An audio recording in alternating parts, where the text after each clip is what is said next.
Well, today we get to talk about a little bit more politically charged topic, which is always fun.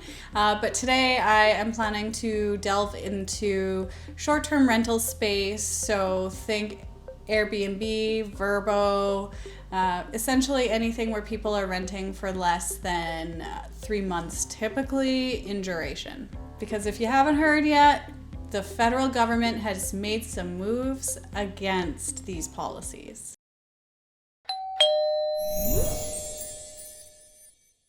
Hi, I'm Jennifer Queen with the Jennifer Queen team and RE/MAX Professionals here in Winnipeg, Manitoba. And if you don't already, be sure to hit that subscribe button. And if you enjoy this video today, please hit the like button. It really does help me in determining just what to record next. But now let's get into it. On November 22nd, the Canadian federal government made an announcement that they are now coming for short-term rental owners. The aim, as they said, was to alleviate the housing shortage by essentially going after those in the short-term rental space. Essentially what they're trying to do is free up the short-term rentals for those that need it for long-term rentals for housing. Now, to put this into perspective, for the federal government to make a move in this regard is kind of tricky, because if you look at housing in general, it's almost always managed between municipalities or cities, provincially. It's not usually a federal thing to be managed. But the government will always find a way, and by way in this case is the CRA. There were a few measures that were suggested, the most notable being that they are going after short-term property owners' expense deductions. So anytime you are making renovations at one of your property, or you are reporting depreciation or interest expenses, all those things on your short-term rentals, normally those can be deducted from your income on the properties. However, what the Fed is now saying is, too bad, so sad, you do not get those taxable benefits anymore. You're going to be paying for that money out of pocket, and we're going to be taxing you at a much higher rate as if you didn't have these expenses. Essentially what they're doing, though, is they're enacting some laws that we've seen come into effect in other countries. So speaking of these other countries, there are other countries we've seen some pretty substantial pushback on the short-term rental market, most notably being really Spain. If you look at their policies for rentals there, they're quite strict. France is another one, particularly Paris. Even Australia was added to that list. I stayed in Australia, I believe, in 2017, and we rented some Airbnbs, but their legislations changed substantially in 2018. We also see it in large metropolitan areas. So places like New York have some pretty substantial restrictions, as do cities like Las Vegas and also Singapore. So what does this mean? Essentially it means effective January 1st, 2024, which is not far from now, areas that already prohibited or had very strict regulations on Airbnbs are going to see these changes enforced. And keep in mind too that the deductions these owners are no longer going to be able to take advantage of are not just your typical expenses against running the place, like cleaning. We're talking depreciation expenses, we're talking interest expenses, we're talking all kinds of expenses that often fall under the realm of ongoing business expenses. So if you're running a business in Canada, you aren't just writing off your cost of goods, you are writing off a variety of other things. It's part of the incentives of being a business owner here. However, these business owners will no longer be recouping that benefit. To give you some perspective, houses in major cities like Toronto, Vancouver, and Montreal all reported in 2020 around close to 19,000 homes being used for a short-term rental basis. Although Airbnb in the last year has said that their rental rates are down very heavily in Southern Ontario, it's hard to verify. Also, we're looking at Airbnb rates. We're not looking at those that are privately held off market or that are renting out based on like Kijiji or other systems. But essentially what Nathan Rotman, or Airbnb's policy lead for Canada, said was that this is a small proportion of homes that you are going after to try and free up housing for the housing crisis in Canada. He also put a strong emphasis that a lot of Airbnb products are really people using their current home to offset costs. So maybe renting out a basement, renting out a room, or when they travel, renting out their home to kind of offset those travel costs. His argument was that their houses on the market make up less than 1% of the houses available in all of Canada. So it's hard to say. Maybe it's 1%. Some reports I read said as high as 2%. I haven't seen anything though that really says over 2%. Another thing the federal government did in this announcement was they announced that they plan to provide $50 million over the next 3 years, starting in 2024, to municipal governments to help enforce their policies. Now, this doesn't mean this hasn't already been happening. We have already seen in some municipalities some regulations such as registration and then a fee that people are paying to carry on their business, similar to having a business license on an ongoing basis. Now, I know I'm always going to come off as a little bit biased on this, and I am. I really love my clients that use real estate to build wealth and buy homes and find a way to profit and build a business. Like, it really is a business at the end of the day for them. I would say there's not a lot of people out there that are buying house upon house upon house and running these businesses, but I'm seeing some using like a rental suite to offset their costs. I guess a way of being effective in disincentivizing short-term rentals to free that property up for long-term rentals, it does not fix the underlying problem.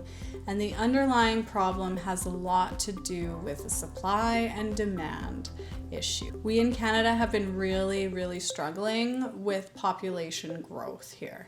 And what we're seeing is not enough housing starts to keep up with the demand. We've seen a few short-sighted policies here now, like the foreign buyer ban, which will be up in 2025, just trying to essentially kick the can further down the road, but the underlying issue still comes back to a lack of supply. I would say combine this with the foreign buyer ban. You can combine all these policies, but we still have not come up with a comprehensive solution to the problem. Now, I want to talk about some of the arguments for and against the short-term rental market. So what we have seen in other major cities are definitely some abuses almost of the system. So what the federal government says though for now is that they are not going after the homeowners that are renting out a portion of their personal residence. So that's good. Honestly, if it's these clients that are using it to offset costs, that's good for them.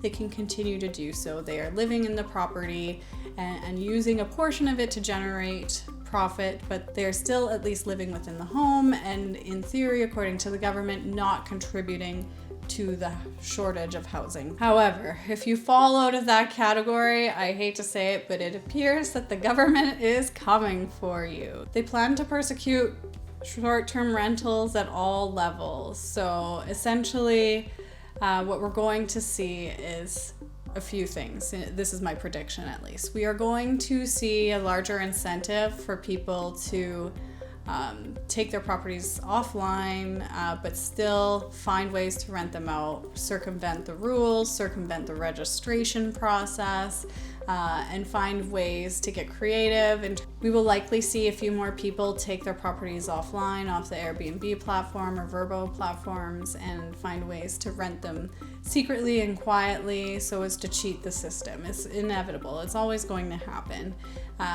So people will be finding ways around this. They always do. What's going to be interesting, though, is how the municipalities spend that $50 million in regulating and essentially catching people. Many short-term rental owners are also going to be disincentivized by this. We saw property values go up pretty substantially over the last few years, so the rental market did become less attractive because there is a ceiling to how much rent you can command in certain areas. So there's going to be some situations now where if they're not able to rent it out on a short-term basis, it's going to be less attractive to keep the asset and they're going to want to sell it off. So we probably will see an influx of properties hitting the market. Maybe not so much in Manitoba because we don't have these strict regulations yet. However, we will probably see it in markets like Vancouver, Toronto, Montreal, etc. I also have full faith in the creativity of the businessman in Canada. We're going to see some creative ways to navigate around those tax implications somehow. I don't know how yet, but I know they will. I also have full faith in people that are running Airbnbs as a business, and that they will find some creative ways to perhaps get around the tax man, and just, we'll see. I'm predicting some creative solutions here in the coming months. Just as an aside, I am all for short-term rentals in general. I love what I've seen people here do with them. I do not feel like they've been buying up property that others would have looked at renting long term. A lot of the time, perhaps at least in Manitoba, what we're seeing is perhaps areas closer to the downtown core that could use some revitalization, and these owners are coming in and they're renovating them, making them adorable, and then renting them out to young professionals that just want to be close to their conference, their business place for the period of time while they're here. So I love it.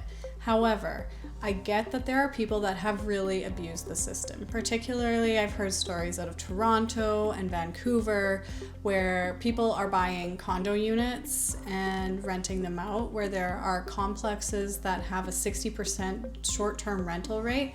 And when you're a resident in that complex, it is not fun. It is not fun to have all the coming and going that people are doing, and it's not uncommon to hear of parties and a lack of respect, because a lot of these times people are renting it for the weekend to have a good time downtown Toronto kind of thing.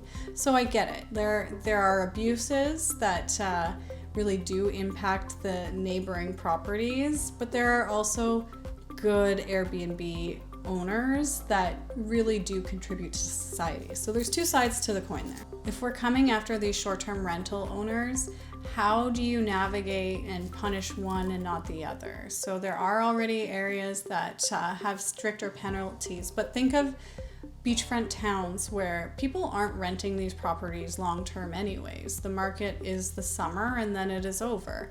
It is very much a tourist attraction. But how do you deal with one and not the other with an overstated policy? Again, it's minimal impact on the real problem, but then it's also the government showing they're doing something, right? It does feel a little bit politically charged, to me at least. Interestingly too, like Ottawa notably has some short-term rentals that provide some benefits in the rural zoning areas, and they have specific exemptions for them now. So maybe zoning could be a way to tackle it. However, when I looked into it more deeply, the new rules could actually undermine the areas such as these. So I don't think there's a clear-cut solution ahead here yet. So let's talk short-term rentals, specifically the positives to start.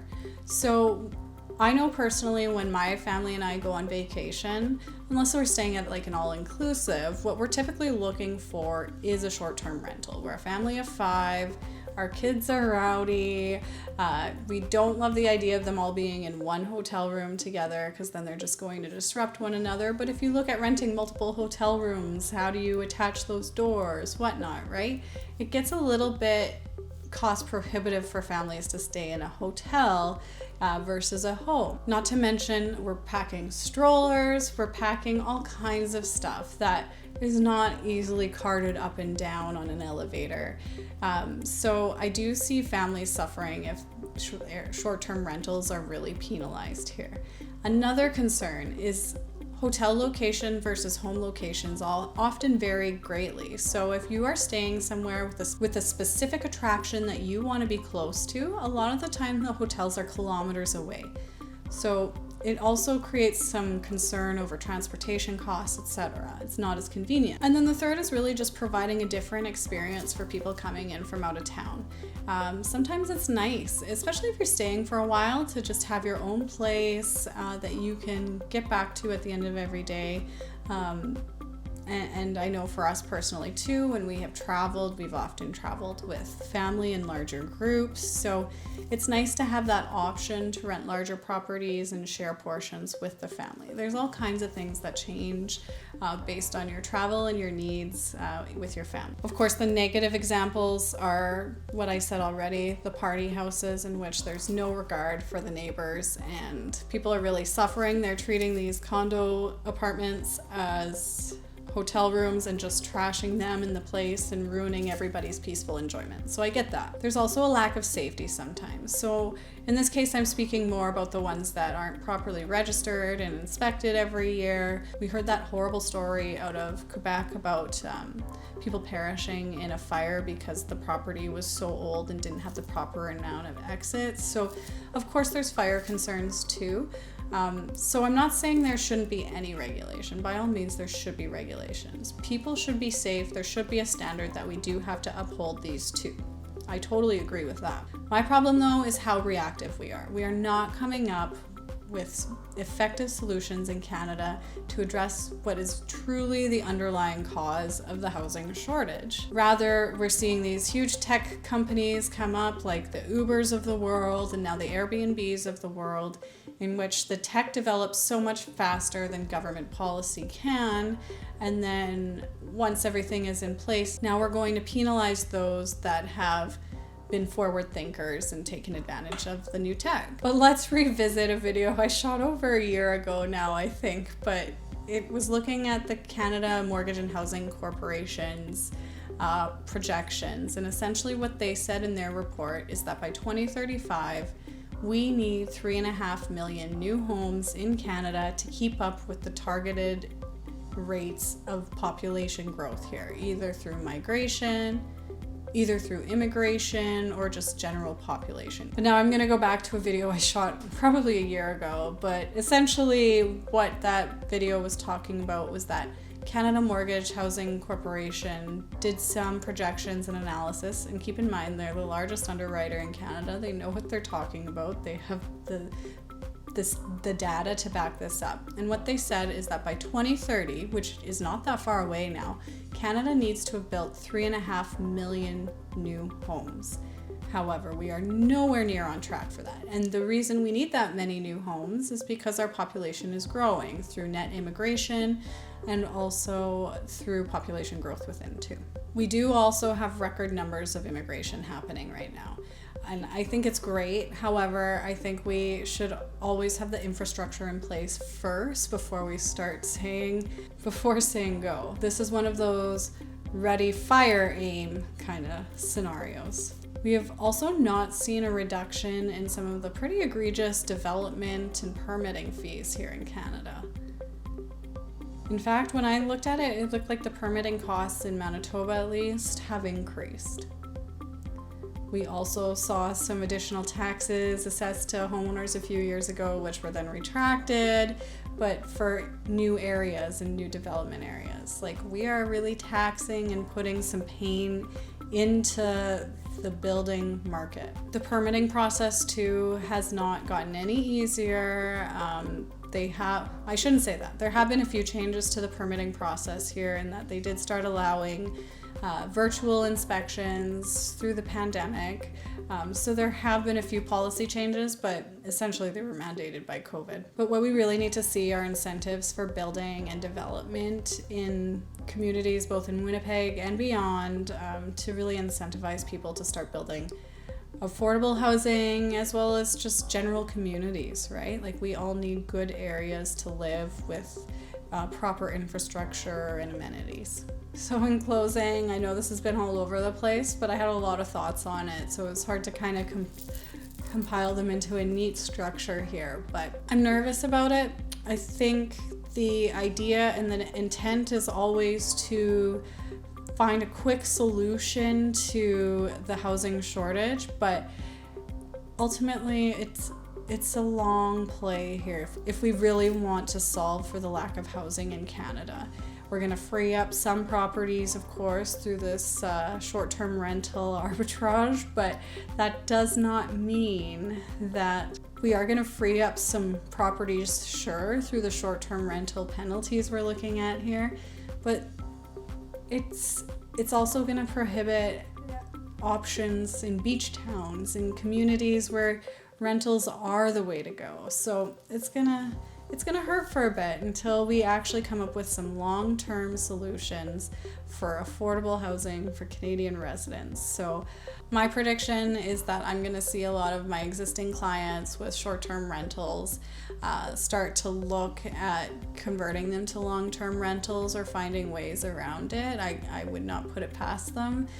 They are a very resourceful and creative group. However, in the interim, it's definitely defeating news for a lot of them, and I'm so sorry that this is happening. This is not what I anticipated.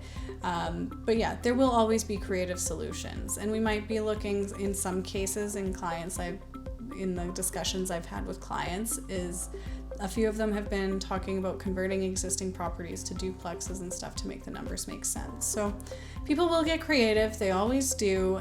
However, what I really want to see is more housing starts, incentives for builders, as well as a more streamlined permitting process, so that everything can just go a little bit more smoothly and there's not so much friction along the way to building a brand new house in Canada. Thanks for watching, guys. Take care.